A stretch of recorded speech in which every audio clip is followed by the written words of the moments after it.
ওয়াকআপ বিলটা কি? এই ওয়াকআপটা হচ্ছে মুসলমান যারা আছে, মুসলমান ভাইরা, তারা যে তাদের আল্লাহর নামে যে সম্পত্তি, ধর্মের নামে হয়তো একটু বেশি সম্পত্তি হয়ে গেছে, অথবা হয়তো তার সম্পত্তি নেওয়ার কেউ নেই, তার আগে পেছে কেউ নেই। আমাদের হিন্দুদের মধ্যে যেমন হয়, অনেকে দান ধ্যান করে জমি জায়গা, সেই যে দান ধ্যানের জায়গা, সেই দান ধ্যানের জায়গা আজকে আপনারা জানলে অবাক হয়ে যাবেন। দেশ যখন স্বাধীন হয়েছে, যখন এই বোর্ড প্রথম গঠন হয়েছে, সেই সময় এই বোর্ডের জমি ছিল মাত্র 50,000 একর জমি, মাত্র 50,000 একর জমি। আর এই মনে করুন 700 বছর ধরে আমাদের দেশ পরাধীন ছিল। প্রথমে ওই সন্ত্রাসী জিহাদি মুসলমান সম্রাট, তারা বাদশাহ, তারা দিল্লি থেকে শাসন করেছে, তারপরে ব্রিটিশরা শাসন করেছে, তারপরে আমাদের হাতে দেশ এসছে। এবং আমাদের এই 70 বছরে যে স্বাধীন দেশ, সেই স্বাধীন দেশের 70 বছরের মধ্যে সেই সম্পত্তি 80 গুণ বেড়ে হয়ে গেছে এখন প্রায় 1 কোটি একর জমি, অর্থাৎ সেই সম্পত্তি। আর এই বিলের এই যে ওয়াকআপ, এর এমন ক্ষমতা দিয়ে দিয়েছে এই কংগ্রেস সরকার যে এই ওয়াকআপ যদি বলে যে আপনার জমিটা ওয়াকআপের জমি, তাহলে আপনাকে সেই জমিটা ওয়াকআপেরই দিয়ে দিতে হবে, এমন একটা পরিস্থিতি, এমন একটা পরিস্থিতি। আজকে এটা প্রমাণিত, আপনারা অনেকে খবরে দেখেছেন যে একটা গ্রাম ধরে সেখানে হিন্দুরা বসবাস করে, 500 বছর ধরে সেই হিন্দুরা বসবাস করছে। তামিলনাড়ুর ঘটনা এটা, সেখানে 500 বছর ধরে বসবাস করছে তারা। সেই গ্রামের একজনের মেয়ের বিয়ে আছে, তিনি জমি বিক্রি করতে যাচ্ছেন, তিনি রেজিস্ট্রি অফিসে গিয়ে দেখেন যে সেই জমিটা ওয়াকআপের। তিনি পরে সেই বিষয়ে জানাজানি করে জানতে পারেন যে শুধু তার জমি নয়, সেই গ্রামের পুরো হিন্দুদের যত জমি আছে, বাড়ি ঘর যে জমি আছে, পুরো গ্রাম ধরে সেই ওয়াকআপের জমি। এরকম ছোট ছোট ঘটনা অনেক প্রকাশ্যে এসছে যে জমিটা আপনার ব্যক্তিগত জমি, হয়তো সেখানে ওই মুসলমান সমাজের মানুষ তারা গিয়ে সেখানে 2 দিন 4 দিন 1 মাস 2 মাস সেখানে নামাজ পড়েছে বা ধর্মীয় কোনো কার্যক্রম করেছে, তারপরে সেটা ওয়াকআপের নামে চলে গেছে। এইভাবে লুট করে, এটাকে লুট করে কংগ্রেস, সিপিএম আর এই জেহাদিরা লুট করে, এটা বলে ভূ জেহাদ, অর্থাৎ মাটি জেহাদ। এই মাটি জেহাদ করে আজকে আপনারা জানলে অবাক হয়ে যাবেন, ভারতবর্ষের সব থেকে বেশি জমি কার আছে? ভারতবর্ষের বুকে সব থেকে বেশি জমি আছে ভারতবর্ষের স্বরাষ্ট্র দপ্তর, তার আছে সব থেকে বেশি জমি। তারপরে কার আছে? তারপরে আছে ভারতবর্ষের রেল, ভারতবর্ষের যে রেল ডিপার্টমেন্ট আছে তার আছে সব থেকে বেশি জমি। তারপরে কে আছে? তারপরে এই ওয়াকআপ।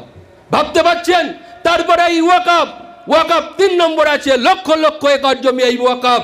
তারা হয়তো কাগজ কিছু করেছে, কিছু বেনামে করে, শুধু জবরদখল করে সেই রেখেছে, কাগজপত্র সব আপনার, কিন্তু সেখানে আপনার কোনো অধিকার নেই, কোনো অধিকার নেই।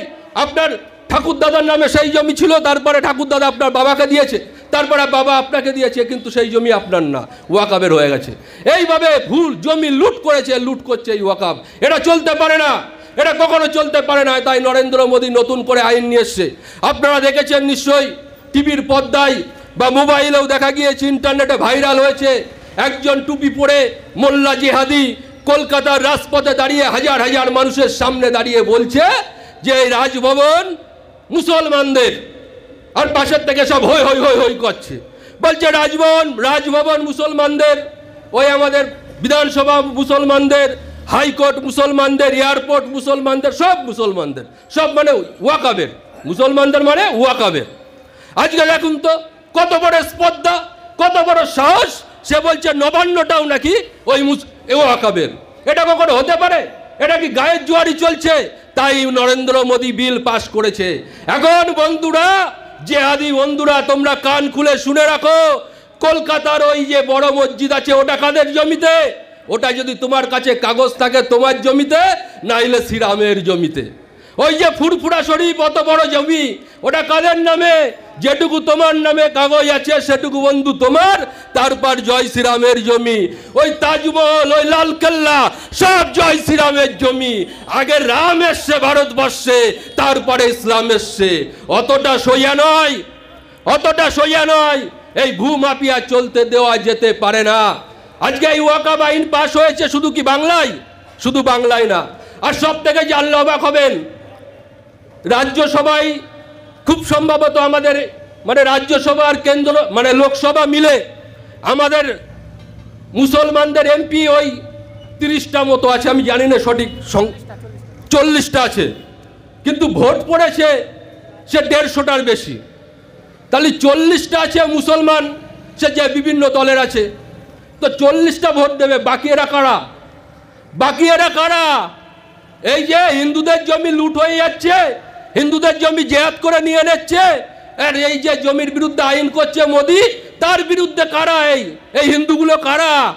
এই তৃণমূলের হিন্দু, এই সিপিএম এর হিন্দু, এই দেশ বিরোধী হিন্দু, এই হিন্দু বিরোধী হিন্দু, এরা হিন্দু বিরোধী হিন্দু বন্ধু। তাই আপনাদের মনে রাখতে হবে, এই ওয়াকাফ আইন আজকে পাশ হয়ে গেছে। ওয়াকাফ আইন পাশ হয়ে গেছে সারা ভারতবর্ষে, কোথাও দাঙ্গা হয়নি, কোথাও দাঙ্গা হয়নি। যোগী আদিত্যনাথের পুলিশ ডান্ডা নিয়ে রাস্তায় দাঁড়িয়ে আছে, ডান্ডা নিয়ে রাস্তায় দাঁড়িয়ে আছে। ওই যে বাইরে বেরিয়ে আসলেই পাছা লাল করে দিচ্ছে, মসজিদের ভিতরে ঢুকে যাচ্ছে, আর বেরোচ্ছে না।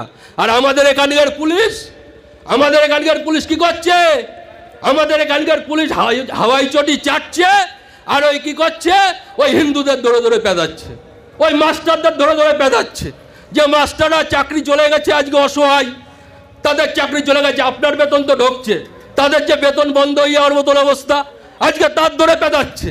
এই পুলিশ, এই বাংলার পুলিশ, এরা হিন্দুদের রক্ষা করতে পারবে না, এরা হিন্দুদের রক্ষা করতে পারবে না। অধীর রঞ্জন চৌধুরীর একটা ইন্টারভিউ দেখছিলাম, অধীর রঞ্জন চৌধুরী দাঙ্গার পরে একটা ইন্টারভিউ দিয়েছে, সেখানে বলছেন, কংগ্রেসের নেতা যদিও বিরোধী, তো তিনি বলছেন যে মারা গেছে তার পরিবারের লোক ওনাকে বলেছে যদি একটা সিভিক ভলেন্টিয়ারও আসতো তাও হয়তো প্রাণে বেঁচে থাকতো। ভাবেন, যদি একটা সিভিক ভলেন্টিয়ার সেই জায়গায় যেত, তাহলে ওই বাপ বেটাকে মরতে হতো না। নৃশংসভাবে যে পিটিয়ে হত্যা করা হয়েছে, পিটিয়ে লাঠি দিয়ে বাঁশ দিয়ে পিটিয়ে কুপিয়ে সেই হিন্দুদের বাপ আর ছেলেকে যে হত্যা করা হয়েছে, সেই পরিবারের লোক বলছে লজ্জা করা উচিত, লজ্জা করা উচিত। আমি তো বলবো যে এই পুলিশের নিয়োগ হয়েছে, এই নিয়োগের উপরেও তদন্ত হওয়া উচিত, সিবিআই তদন্ত। এদের দেখতে হবে যারা সত্যি সত্যি পড়াশুনো করে চাকরি পেয়েছে, নাকি ওই তৃণমূলের ক্যাডারগিরি করে চাকরি পেয়েছে, না, এটা তদন্তের ভিতরে আনতে হবে। তাই বন্ধুগণ, বক্তব্য দীর্ঘায়িত করবো না। এখানে আমাদের এমএলএ সাহেব আছেন, শুধু আমি একটা কথা বলবো, আর সবাই আমার সাথে একবার জোরে জোরে বলুন তো, হিন্দু হিন্দু ভাই ভাই, হিন্দু হিন্দু ভাই ভাই। যে যেখানেই থাকেন না কেন, যে পরিস্থিতিতেই থাকেন না কেন, মনে রাখবেন হিন্দু হিন্দু ভাই ভাই, আর কিন্তু কেউ নাই, কেউ বাঁচাবে না, কেউ বাঁচাবে না। নরেন্দ্র মোদী বাঁচাবে। আর এই 26-এর লড়াই শেষ লড়াই, 26-এর লড়াই বাঙালি হিন্দুদের কাছে শেষ লড়াই। যদি এই লড়াইয়ে জিততে পারে তাহলে এই জমি থাকবে, না হলে এই জমির কি হবে কেউ জানে না, কেউ জানে না। তাই আপনারা সকলে একত্রিত হন, হিন্দুত্ববাদী যারা আছে তাদেরকে সমর্থন করুন। জয় হিন্দ, বন্দে মাতরম, ভারত মাতার জয় হোক।